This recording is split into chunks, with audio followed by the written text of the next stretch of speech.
Okay, so this is not youth, but I used to be a big fan of Fluffle, and I still think some of the old animations does a ton of amazing stuff that I think a lot of folks can learn from. Recently, Fluffle rebranded to a different art style and changed name to Floof and frenz. That's what we can talk about today. So let's start with the character designs. Obviously, remaking these two as humans is gonna be difficult to do perfectly, because one-to-one translation is rarely that simple, whether it be language or characters, either fuck else. I felt Chrissy best preserved their original, sorta itchy, grumpy 19-year-old spirit, but even then, there's still a couple things which I, at least personally, would have tweaked. I really like the outfit and piercings. I could totally see Chrissy wearing something like this. Also cool to preserve their holes using the ripped fishnets. I don't feel making Chrissy busty work that well. I personally would have imagined Chrissy pretty skinny, either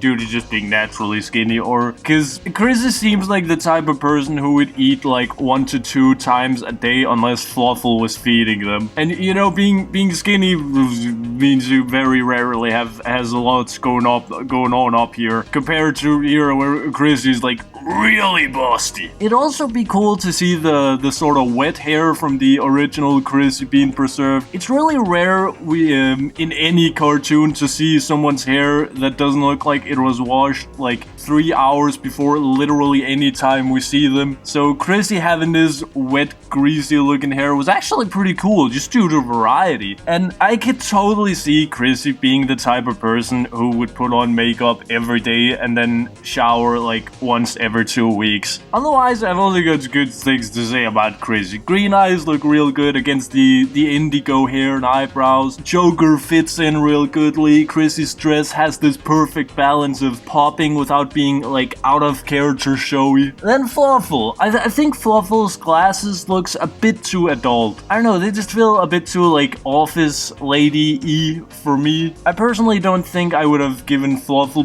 glasses, but if you really wanted to, I'd probably have gone with some more like this. I did like making Fluffle kind of choppy to compensate for the lack of fluff, but I think their clothes is a bit tight. Fluffle has always had this kind of like childlike appearance and feel, and one way I think you could both amp up this while also compensating for less fluff is giving her oversized clothes. I mostly felt this way about her pajamas, but also her normal outfit. I thought the sleeves especially looked like oddly skin-tight almost. I really like the color palette, but I think most of her clothes would have had a better Fluffle feel if it was just looser and larger. I also thought Fluffle's face was, again, a little too adult feeling. Generally, you can make faces look more childlike by making nose and mouth smaller, eyes bigger, and moving the eyes further down the face. The Equestria Girls version of Fluffle is actually a really good example of what I'm talking about. I would probably also lower the bangs a bit. This is the first version of Fluffle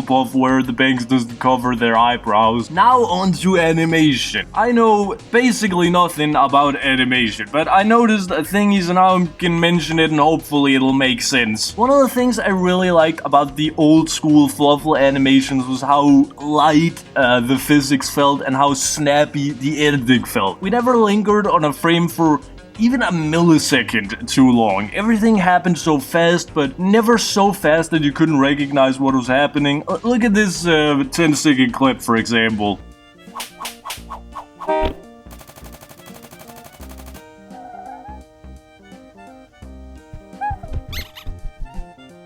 Look at how much happened in just those 10 seconds. It just, everything felt so optimized, and I still feel like we mostly get that here. But the physics felt kinda heavier. The original Fluffle physics felt almost a little floaty, even down to the sound effects. If you remember the clip from like 8 seconds or something ago, the table being knocked over sounds like a fucking pillow being dropped. The best comparison I could whip up is these two clips from the Equestria Girls 2 and the newest thingy. Look at this clip and try to focus on how light everything feels. And now look at this and focus on... I feel like this clip just feels like heavier. I don't know if I can find a better word than light and heavy, but try to focus on the feel and see if you can notice what I mean.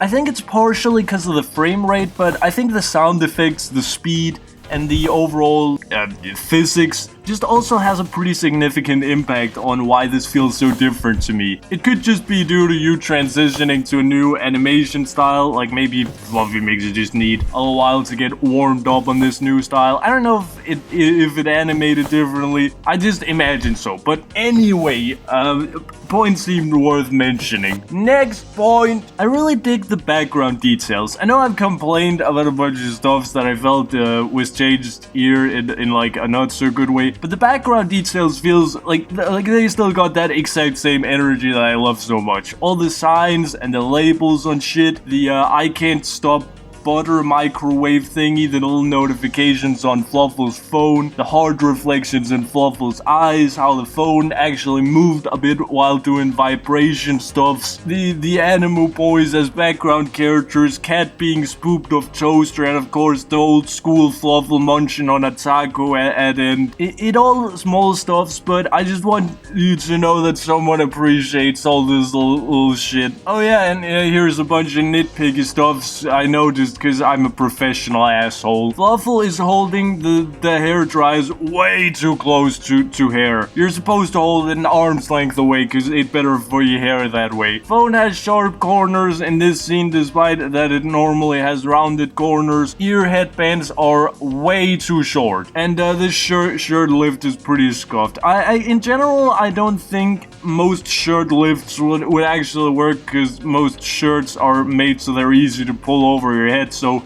if you grab a shirt and lift up in it, then it probably just can go over their head. Maybe if you had a really sturdy and well-fitted like button-up thingy with the collar button, maybe that could work. Or a really tight-fitting onesie because, you know, they's connected to your whole body. Anyway, I'm rambling. My point is, shirt lifts look cool, I get that, but I think they work better when you grab by the collar instead of this just looks kinda awkward. That what I had, just a short little critique on Fluffle. Hope you learned something. Utilize comment section to yell at me if you disagrees with some or have some you wanna add. Bye. Eat your vegetables.